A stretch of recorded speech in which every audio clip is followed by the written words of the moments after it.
नमस्ते, मैं डॉक्टर मीनाक्षी उपाध्याय तिवारी आप सबका अपने YouTube चैनल ज्ञान पथ में स्वागत करती हूँ। फ्रेंड्स, जैसे कि दशावतार सीरीज़ में हमने पिछले वीडियो में भगवान विष्णु के चौथे अवतार नृसिंह अवतार के बारे में चर्चा की थी, तो आज हम अपने वीडियो में भगवान विष्णु के 5वें अवतार वामन अवतार के बारे में चर्चा करेंगे।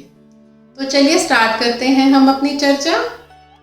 वामन पुराण में यह वर्णन मिलता है कि त्रेता युग में राजा बलि संपूर्ण पृथ्वी के राजा बन गए। वो इतने पराक्रमी थे कि बाकी जो क्षत्रिय लोग थे वो सब डर करके उन्होंने उनकी अधीनता स्वीकार कर ली। राजा बलि कौन थे? राजा बलि भक्त प्रहलाद के पौत्र थे, यानी उनके ग्रैंडसन थे। जब उन्होंने संपूर्ण पृथ्वी पर अधिकार कर लिया, उसके बाद उन्होंने स्वर्गलोक पर भी आक्रमण कर दिया और सभी देवताओं को स्वर्गलोक से बाहर निकाल दिया। अब सभी देवता डर के मारे अलग अलग पशुओं और पक्षियों के रूप को धारण करके घूमने लगे। जैसे देवराज इंद्र ने मोर का रूप धारण किया और देवता कुबेर ने लिजर्ड यानी छिपकली का रूप धारण किया। एक दिन सभी देवता मिल करके भगवान विष्णु के पास गए और भगवान विष्णु से अपने इस कठिन समय में सहायता करने के लिए कहा कि हे भगवान, अब आपको हमारी रक्षा करने के लिए अवतार तो लेना ही पड़ेगा। लेकिन भगवान विष्णु पहले तो नहीं माने। उन्होंने कहा कि मैं राजा बलि का वध नहीं कर सकता हूँ क्योंकि वो तो मेरा परम भक्त है। लेकिन देवताओं ने उन्हें ये याद दिलाया कि भगवान, आपका जो कार्य है वो संपूर्ण पृथ्वी और ब्रह्मांड की रक्षा करना है। तो भगवान ने सोचा, हाँ, मेरा तो ये काम है अच्छाइयों और बुराइयों को बैलेंस करके चलना, संपूर्ण पृथ्वी और संपूर्ण ब्रह्मांड की रक्षा करना, उनका पालन पोषण करना। फिर भगवान विष्णु एग्री हो जाते हैं।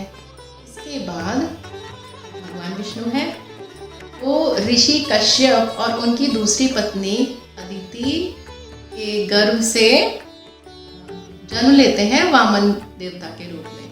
वामन किसे कहते हैं?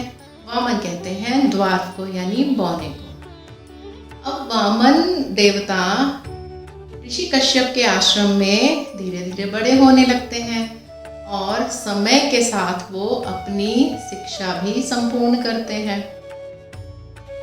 इधर राजा बलि ने पृथ्वी लोक, स्वर्ग लोक और पाताल लोक को विजय करने के बाद उसने ये घोषणा की वो अश्वमेध यज्ञ करेंगे और उस अश्वमेध यज्ञ में जो भी याचक होगा, जो मांगेगा, उसे वही उपहार के तौर पे दिया जाएगा।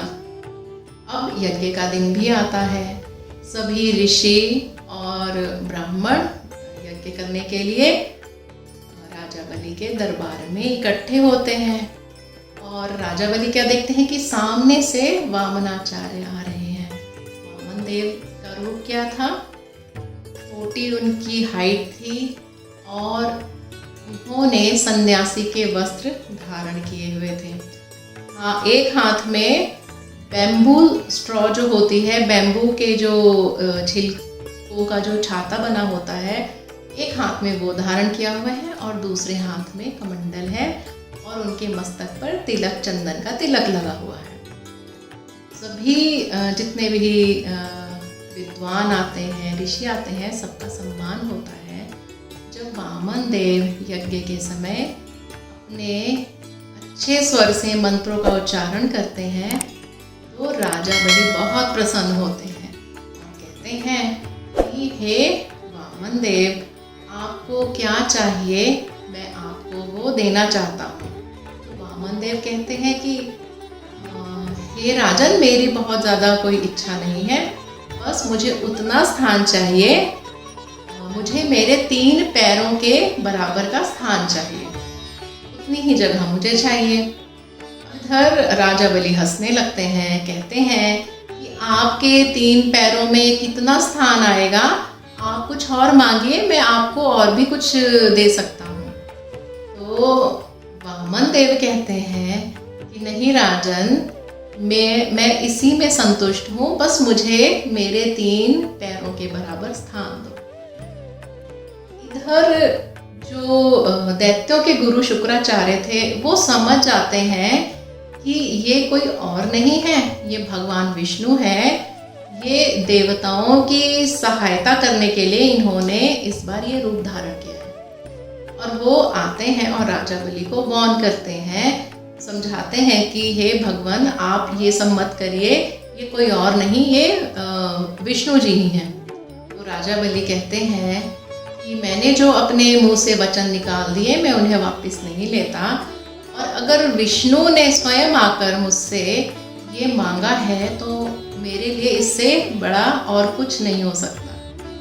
वो वामन देव को कहते हैं कि हे प्रभु, आप अपनी इच्छा अनुसार अपना स्थान ले लीजिए।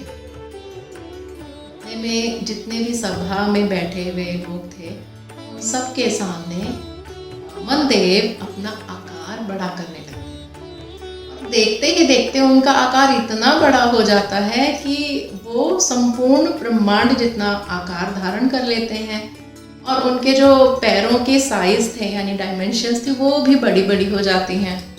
अब राजा बलि समझ जाते हैं कि ये तो भगवान विष्णु है।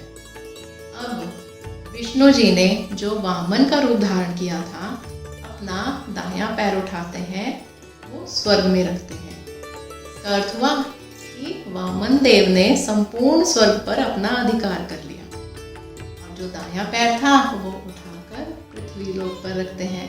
इसका मतलब ये हुआ कि अब वामन देव की सारी पृथ्वी हो गई। अब राजा बलि समझ जाते हैं कि पृथ्वी पर से उनका अधिकार चला गया।